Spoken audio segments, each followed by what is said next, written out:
What led to the decision to get Lucas on IR? Was there a possibility he'd come back before then, or? It sounds like it's going to be around that time frame, so we'll just put him on IR and go from there. So not going to be season-ending, you would imagine? No. Okay.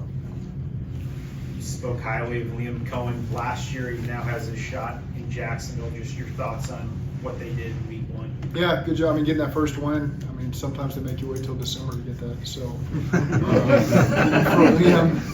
Liam to clear it out is good, for their well-being. But now it's our opponent, so we're focused on making them unhappy this week. What is the background of your relationship with Liam? When did you first meet him? I was aware of him before I met him. I was at University of Cincinnati. We were getting ready to play somebody, and they were playing Maine. The tape was Maine's offense versus whoever we were playing, UConn or Temple or whoever it was, and it was a really well-coordinated offense. And so I looked up who the coaches were, and the coordinator was a guy named Liam Cohen. Played for a national championship at UMass, quarterback, so I could see all the traits there. And fast forward a couple years later, I was in LA, and I was moving from assistant receivers to quarterbacks, so we needed someone to fill my job. Shane Waldron recommended a guy that he'd worked with at UMass named Liam Cohen. And so I jumped on that. When I heard the name, I said, that's I don't know him, but if your tape's your resume, he's pretty dang good. So we interviewed him, hired him, worked with him for a year, and then we've just stayed in touch ever since. How do you know if an offense is good, well coordinated on tape, if you've never how? Well, I mean, they know what they're doing. It's the way they attack the defense, the way all 11 operate. I remember, I think Maine at the time was, they were under center, under West Coast, elements that I'd been taught with a quarterback that was performing really well. So you could just, enough for me to look up and say, who is this, and so that was the first time his name was on my radar. What's the biggest message for the team, the biggest point of emphasis coming off last week, but what did this week for you? Well, the turnover battle, number one, is so critical. To go 2-0. Jacksonville leads the league right now in that margin. They're first, we're tied for second.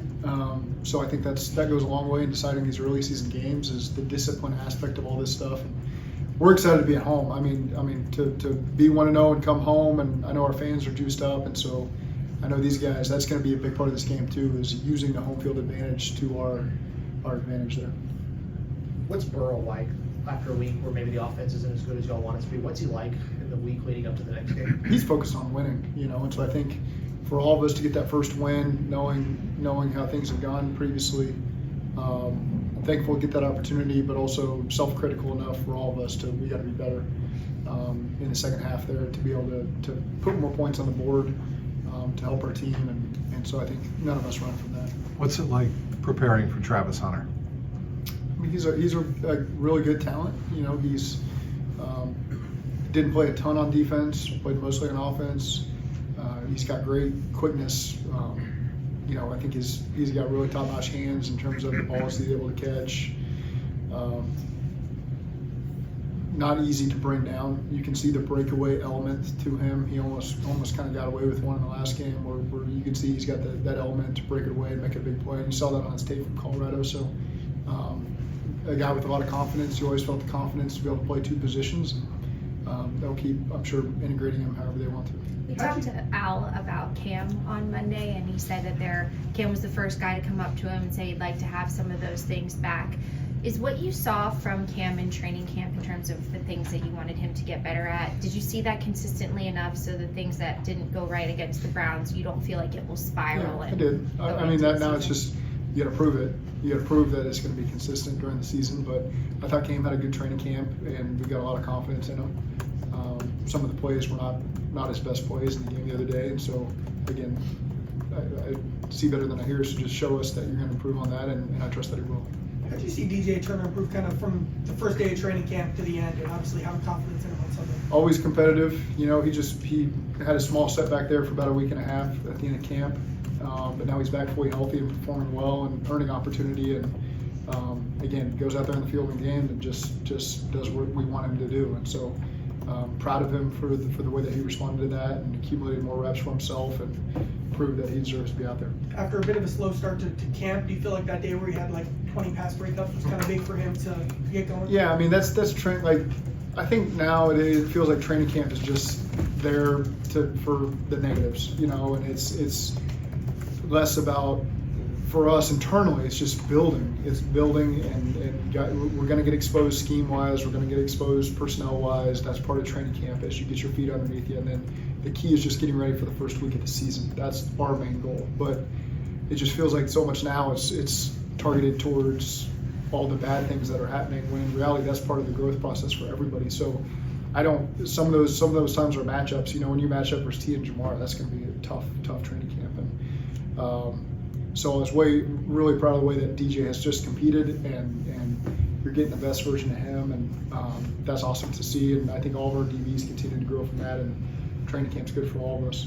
One of the DBs was Jordan Bowden was very noticeable in his impact on Sunday. Is that part of the scheme change with the new defensive coordinator, or is that just his development? I think it's a little bit of everything. I think it's just the growth in this league. I just saw him playing really fast as an open field tackler, as a communicator. That's what I felt from Jordan. And so the energy that we see all the time off the field, you really felt that on the field. And I was happy to see that, because we're going to need that. And again, Jordan's the guy who's got the leadership qualities, and he's got the play to back that up as well. Dan Picture was telling us, Zach, that don't read too much into usage in terms of it turning into trends offensively.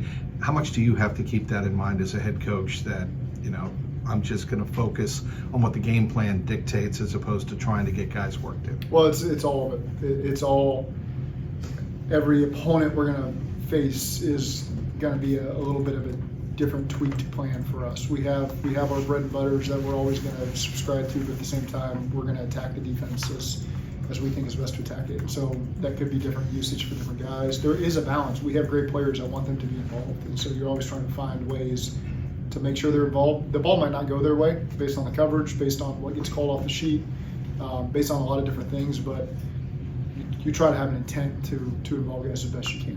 What did you make of Demetrius Knight's debut? I thought he played fast as well. I thought he did a really nice job tackling, which is critical, I think, for a rookie in their first real game, and all the energy and excitement that goes with that. I thought that obviously there's some things I think you're going to point to every player on our team that could do a little bit better, but I was really excited to see the element of calmness that he and a lot of the rookies played with. It seems he really enjoys tackling. Did that come up on tape when he went through the I just think he enjoys football. I mean, you're talking about a guy who's married, he's got kids, like he understands this is more than just a game. This is a way of life for him, and he's kind of had to have that on his shoulders every step of his career. And so you see a guy that approaches his job that way, like he's trying to feed his family, and that's the play style you see when he's out there, and he's genuine. He loves doing it. It feeds, I think the rest of the team feeds off of that. I feed off of that, and so again, he's doing it for all the right reasons, and you're giving his best. What does Trevor Lawrence do particularly well? Well, I think he's got a tremendous arm. He can be very accurate. He can process. He can make plays with his feet. So Jacksonville historically has always been an explosive team. They've always had a great speed element to it. They've had explosive backs, and then he's back there operating the whole thing. And so I've watched Jacksonville a lot over the years, seen Trevor when he's at his best. Thought he played well in the first game, and so again, he's a very difficult quarterback to play against this league. I wonder what your thoughts were on the special team in the fourth quarter. Yeah. Had some young kids playing, seemed to come up rather. There was a lot of great for things you. that happened in special teams. I think, you just take the clip of Taj's tackle on the kickoff play. Just the leverage everybody was playing with across the board, and that's DJ Ivey playing with great leverage, and Lauren, and there was a bunch of guys on that clip that allowed for Taj to do what he needed to do. But then just the punt protection, Tyson Anderson's the PP, and the punt protection on the final punt, the plus 50 to pin him on the one. PJ Jules has not played a lot of gunner for us to get it down there, so just the extra point, the PATs and the field goals converting for us. There's a lot of things to like there, and I'm excited for those guys to continue to improve and really be an element that helps us win games. Yeah, that punt in the dog pound was kind of, when he was punting out of the dog pound, that was Wagner. Yeah. It looked like Wagner held up. And, Yep. Yeah. Again, yes, a lot of situations that came up for us that I thought we executed very well. The backed up punt's tough when we're backed in there on the 2-yard line or wherever it was, and then the game ceiling plus 50 to put it on the one. So there was a lot of things that I think those guys really stepped up to help us win that game. You referenced the home opener earlier. What are you looking for from Bengals fans? Yeah, here's exactly what I'm looking for. I know how loud we're going to be, and so let's do it early. Let's show them right out the gate. I think when Sam Hubbard is up there as the ruler of the jungle, every seat is packed, and I'd love to look up I'm just asking for one game, a 10-minute sacrifice from the parking lot. And so that might just mean getting up 10 minutes earlier and getting to the stadium 10 minutes earlier than you normally would. And so do whatever you want of those extra 10, and then that extra 10 getting in the stadium. And so when Sam's the ruler, I'm kind of looking up at that escalator that's to my right, and it's like, and maybe people just appease me and stand at the bottom so I can't see as he's up there. But I would love to hear that. Just week one, the rest of them you can tailgate a little extra longer. But I think for this first one, it'd be awesome just to send the message to the team. We got to do our best to start 2-0. And for all the great things that we want to do this year, it starts with playing great at home. And that's a collective effort from our players, our coaches, our fan base.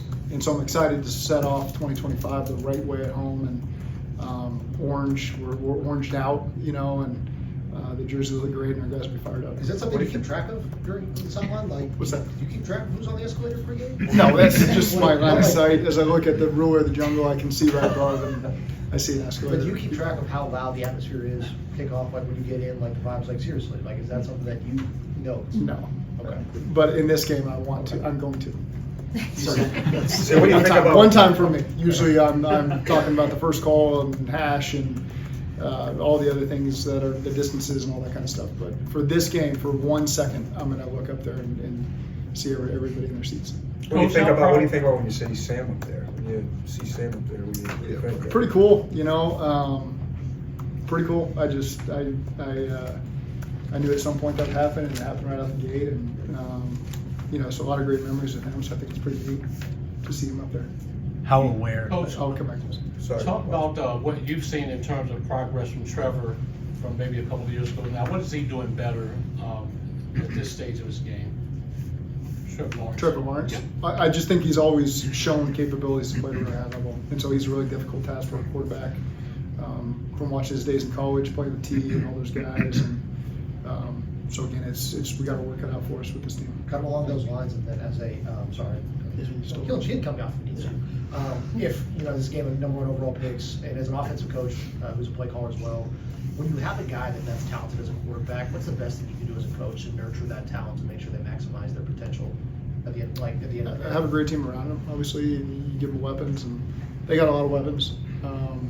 They got a really good defense. I think these guys play well. They've drafted over there these last couple of years, and the coordinator's done a great job with them. So overall, it's a good team. We got to work it out for us. How aware, with all the talk about the hot start and starting fast, how aware are you of your week 2 record? Zero awareness. I figured. What would it mean to win? It would be your first win in week 2 since becoming head coach. Yeah, I just want to be 2-0. I know I haven't been 2-0 since I've been here. That I can tell you. Yeah. So, but again, it's not that part doesn't matter. Our team just each week has focused on really simple things, starting with week 1, and it's the same focus for week 2. And so, big picture wise, that doesn't concern us.